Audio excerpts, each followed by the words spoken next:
అన్న నమస్తే అన్న.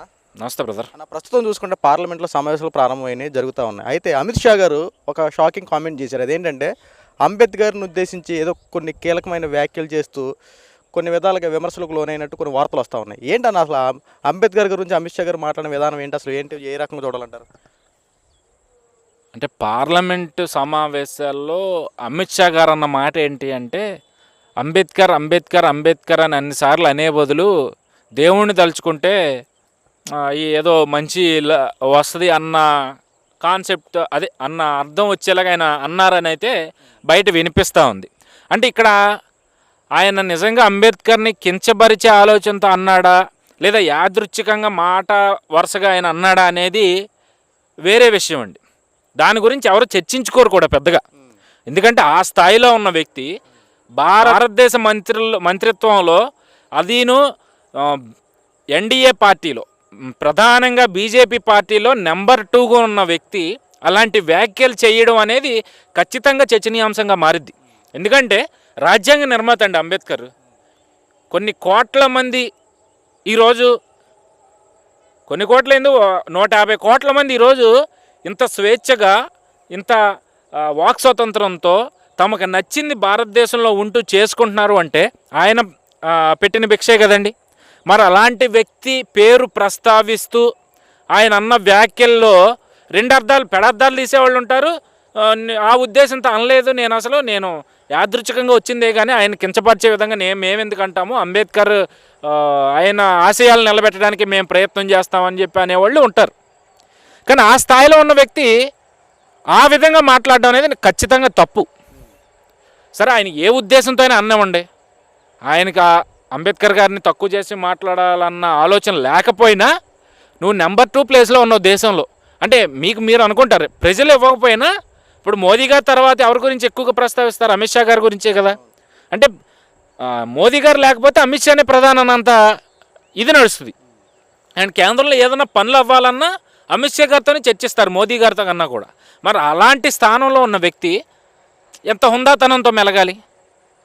నిన్న అంబేద్కర్ గారి గురించి సరే ఏదో అనేశారు, అది ఖచ్చితంగా తప్పే.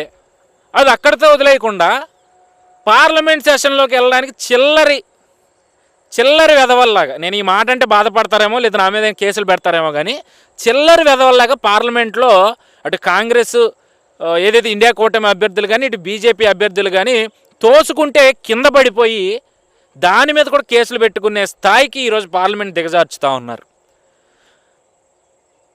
రాజకీయాలు చూస్తే గౌరవం కలగాల్సింది పోయి జుగుప్సాకరమైన పరిస్థితిని వీళ్ళు కల్పిస్తూ ఉన్నారు ప్రజల్లో. ఒకప్పుడు ఆంధ్రప్రదేశ్లో పరిస్థితులు చూసి జగన్మోహన్ రెడ్డి అధికారంలో ఉన్నప్పుడు మంత్రులు ఎవరన్నా ప్రెస్ మీట్ పెట్టి మాట్లాడుతుంటే చిరాకేసేది. పిల్లలు ఆడవాళ్ళని టీవీల ముందు పెట్టి కూర్చోవాలంటే సిగ్గేసేది. అలాగే అసెంబ్లీలో మాటలను కూడా వినాలంటే ఏంటి ఇంత నీచంగా తయారయ్యారు అని అనిపించేది. పార్లమెంట్ సెషన్స్ కూడా అలాగే తయారు చేస్తూ ఉన్నారు ఈరోజు.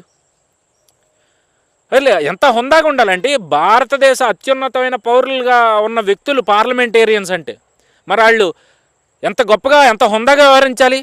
చిల్లర మనుషుల్లాగా పార్లమెంట్ గేట్ల ముందు తోసుకోవడాలు, కింద పడిపోయి నన్ను కొట్టారని చెప్పి కేసులు పెట్టుకునేదాకా వెళ్తున్నారు అంటే ఎంత నీచంగా ఈరోజు మన వ్యవస్థను దిగజార్చుతూ ఉన్నారు. అంబేద్కర్ గారి గురించేమో ఒక పక్క అసలు ఆ గొడవ జరగడానికి అంబేద్కర్ గారిని మీరు అన్న మాటే తప్ప. ఒకవేళ నేను అనలేదు అనుంటే క్షమించండి అని చెప్పి ఒక మాట అంటే ఎటుపోద్ది, ఏమవుతుంది? ఏమన్నా మీరు అక్రమంగా సంపాదించుకున్న లక్షల కోట్లలోంచి 1 కోటి రూపాయలు ఏమన్నా ఖర్చు అవుతుందా? ఏం పోయేది? అంత ఆ స్థాయిలో ఉన్న వ్యక్తి అమిత్ షా గారు. ఇప్పుడు ప్రతిపక్షం అన్నాక ఖచ్చితంగా ఎలిగేషన్ చేస్తుందండి, వాళ్ళ బాధ్యత అది. మీరు అనకపోయినా పెడార్థాలు ఎతికే పనే ప్రతిపక్షాంది. మరి అలాంటి ప్రతిపక్షం మిమ్మల్ని ఇరకాటం పెట్టేలాగా అలాంటి వ్యాఖ్యలు చేస్తున్నప్పుడు దానికి సరైన సమాధానం చెప్పి సరిగ్గా ప్రజలకు అర్థమయ్యేలాగా మీరు మీడియా ముందుకొచ్చో లేదా అదే పార్లమెంట్ సభలోనో నేను ఆ ఉద్దేశంతో అనలేదు, ఒకవేళ మీకు ఎవరికైనా ఆ ఉద్దేశంతో అన్నట్లు అనిపించుంటే, నా మాటలు బాధ కలిగించుంటే క్షమించండి అని ఒక్క మాట అంటే ఏమయ్యేదండి అమిత్ షా గారు?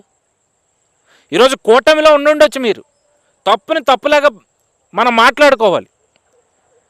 మీరు అంబేద్కర్ గారిని తక్కువ చేసే ఆలోచనతో అనలేదండి, నేను నమ్ముతున్నా.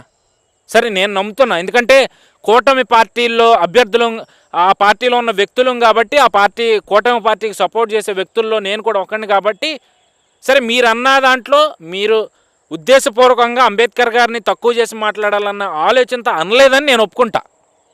మరి ప్రతిపక్ష పార్టీలు ఒప్పుకుంటాయి అట్లాగా? వాళ్ళ చేతికి మీరు అస్త్రం ఇచ్చారు కదా, మీ చేతులారా మీరే ఒక అస్త్రం ఇచ్చినప్పుడు ఆ అస్త్రానికి విరుగుడు ఇవ్వాల్సింది పోయి ఇంకా రెచ్చగొట్టి అది ప్రజల్లోకి బ్యాడ్గా వెళ్ళేలాగా కూటమి పార్టీ మీద, బీజేపీ కూటమి మీద వ్యతిరేకత తీసుకొచ్చే విధంగా ఎందుకు చేసుకుంటున్నారు? ఈరోజు ఆఖరికి ఆ అంశం మీద ఢిల్లీ మాజీ ముఖ్యమంత్రి కేజ్రీవాల్ గారే స్వయంగా చంద్రబాబు నాయుడు గారికి లేఖ రాశారు. దాని గురించి అమిత్ షా గారిని ప్రశ్నించండి అని, లేదంటే ఆ పార్టీలోంచి వచ్చి ఇండియా కూటమికి ఈ విషయంలో సపోర్ట్ చేయమని అడుగుతా ఉన్నారు. అంటే ఎందుకు మీకు మీరే మీ కత్తి మీరే పీక మీద పెట్టుకుంటా ఉన్నారు? ఏదైనా ఒక చిన్న గీత గీసి పక్కన పెద్ద గీత గీయడం పెద్ద కష్టమైన పనేం కాదు.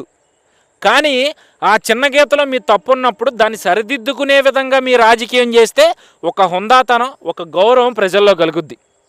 మీకు మూడోసారి భారతదేశ ప్రజల అవకాశం ఇచ్చారు అంటే మీరు గత 10 ఏళ్ళు ఏదో అద్భుతమైన పరిపాలన చేశారనో, లేదంటే భారతదేశాన్ని అభివృద్ధిలో ఉరకలెత్తించారనో మీకు మూడోసారి అవకాశం ఇవ్వలేదండి. అది ఒకటి గుర్తుపెట్టుకుని నేను వాస్తవాలు మాట్లాడుతూ ఉన్నా.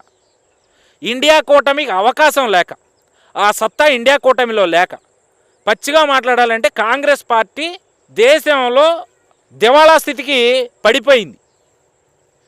గత ఎన్నికల్లో కనీసం ఆ మాత్రాన ఓటింగ్ పెరిగిందంటే మీరు రాహుల్ గాంధీ గారిని ఇబ్బంది పెట్టిన విధానం, ఆయన జోడో యాత్రను ఆపే ప్రయత్నం చేయడం, ఇవి వాళ్ళకి కొద్దిగా ప్లస్ అయ్యాయి తప్పితే వాళ్ళుగా ప్రజల్లోకి వెళ్ళి వాళ్ళ పార్టీని బలోపేతం చేసుకునే విధంగా, లేదంటే దాదాపుగా 50-60 ఏళ్ల పాటు పరిపాలించారు, ఈ 50-60 ఏళ్ళలో దేశానికి మేము ఏం చేసామని చెప్పి చెప్పుకునే సత్తా, చేసింది చెప్పుకోలేని తత్వం ఇండియా కాంగ్రెస్ పార్టీకి ఉండటం వల్ల మీరు మూడోసారి గెలిచారు తప్పితే మీరేదో గొప్పగా చేశారనో దేశాన్ని బాగు చేశారనో అయితే కాదు.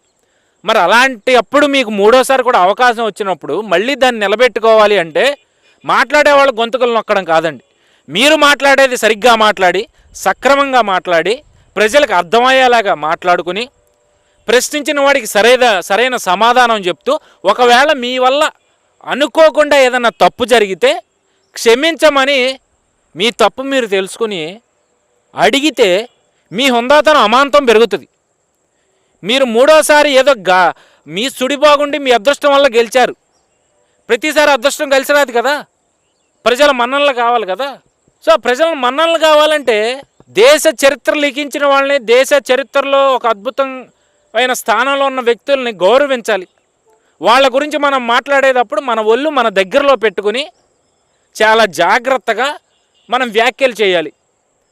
మన ఒళ్ళు మనం ఆదమరిచి ఇష్టం వచ్చినట్లు ఏది పడితే అది వ్యాఖ్యలు చేసేస్తే ప్రజలు హర్షిస్తారా?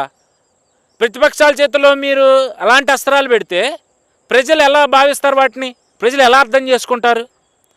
ప్రతిపక్షాలు చేసే ఆరోపణలే నిజం అనుకుంటారు. మరి అలాంటి పరిస్థితి మీ చేతులారా మీరే కల్పిస్తూ ఉన్నారు. దాన్ని ఇప్పటికైనా తెలుసుకుని అమిత్ షా గారు, మీరు మాట్లాడిన మాట యాదృచ్ఛికంగా జరిగినా, మీ తప్పు ఉన్నా లేకపోయినా క్షమాపణలు చెప్పాల్సిన బాధ్యత మీ మీద ఉంది. ఖచ్చితంగా ఒక బాధ్యతాయుతమైన వ్యక్తిగా ఈ అంశం మీద మీరు హుందాగా స్పందించి క్షమాపణలు చెప్పాలని అయితే నేను ఈ సందర్భంగా ఆయన్ని ఖచ్చితంగా కోరుకుంటా ఉన్నా. Okay, thank you.